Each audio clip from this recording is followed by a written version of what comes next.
शेतकरी मित्रांनो, रामराम. सांडोळचा शेतकरी या आपल्या यूट्यूब चॅनलमध्ये सर्वांचे स्वागत आहे.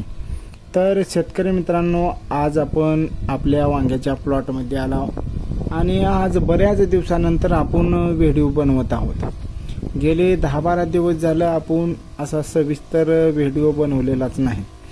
त्याच्या पाठीमागचं सर्वात मोठं कारण म्हणजे आपले 3 एकर वांगे आहेत आणि वांगे रोजच्या रोज तोडणं, फवारणं, मार्केटला जाणं, हे जरा कामाचं ताण वाढलाय.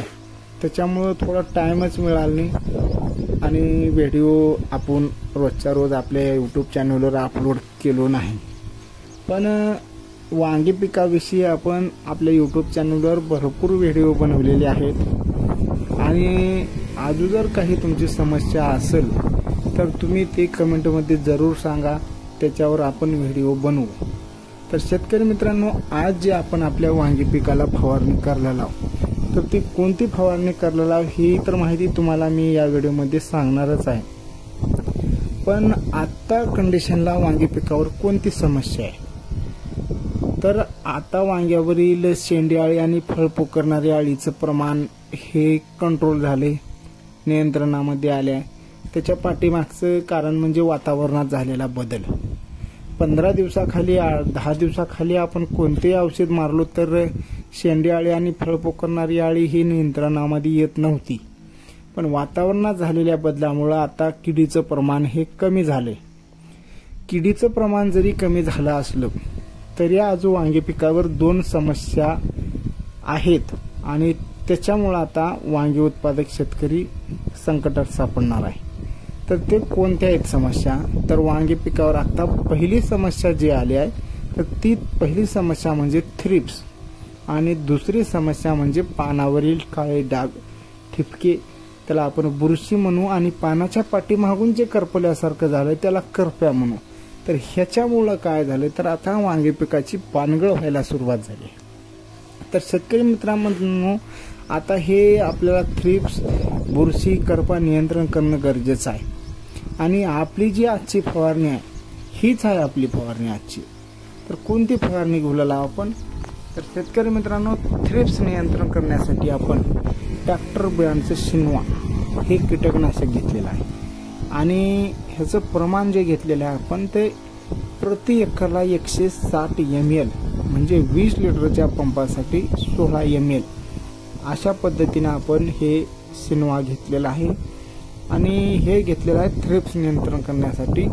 आणि ह्याच्या सोबत एक बुरशीनाशक घेतलेलं आहे आपण, ते म्हणजे मॅरिऑन हे बुरशीनाशक घेतलेलं आहे. तर हे आपल्या वांगी पिकावरील बुरशी तसेच करपा हे दोन्ही नियंत्रण करण्यासाठी घेतलेलं आहे. तर ह्याचं प्रमाण काय, तर ह्याचं प्रमाण एकरी 80 ml अशा पद्धतीने घेतलेलं आहे. तर शेतकरी मित्रांनो, ह्याच्यासोबत आपल्याला स्टिकर हे वापरणं गरजेचं आहे. स्टिकर हे आपल्याला प्रति 20 लिटरच्या पंपासाठी 5 ml वापरायचं आहे. कारण थ्रिप्स हे नियंत्रण करण्यासाठी आपल्याला शिनवा हे एक भारी कीटकनाशक आहे आणि त्याच्यासोबतच आपल्याला मॅरिऑन हे बुरशीनाशक घेतल्यामुळं आपल्या वांगी पिकावरील बुरशी आणि करप्याचा अटॅक सुद्धा कमी होणार आहे. तर शेतकरी मित्रांनो, आम्ही जे आज फवारणी करलो हे टॉपची फवारणी आहे. ह्याच्यामुळं आपल्या वांगी पिकामध्ये 4 दिवसानंतर बराच बदल होणार आहे. कारण थ्रिप्स मरून जाणार आहेत आणि आपल्या वांग्यावर इथून पुढे जरी पाऊस पडला एक 8-10 दिवसापर्यंत तर बऱ्यापैकी आपलं नियंत्रण ह्या मॅरिऑन बुरशीनाशकामुळे मिळणार आहे. तर शेतकरी मित्रांनो, अशा पद्धतीनं आजची ही आपली टॉपची फवारणी आहे आणि इथून पुढं जसं जमल तसं, वेळ मिळेल तसं आपण व्हिडिओ तर टाकत राहणारच आहोत आणि तुमची मला साथ आहे. तुम्ही या 10 दिवसामध्ये आपण व्हिडिओ टाकलो नाही तरी पण तुम्ही मागचे व्हिडिओ बघितलो, त्याच्यामुळं तुमचे मानावे तेवढे धन्यवाद आहेत. तर व्हिडिओला लाईक करीत जावा.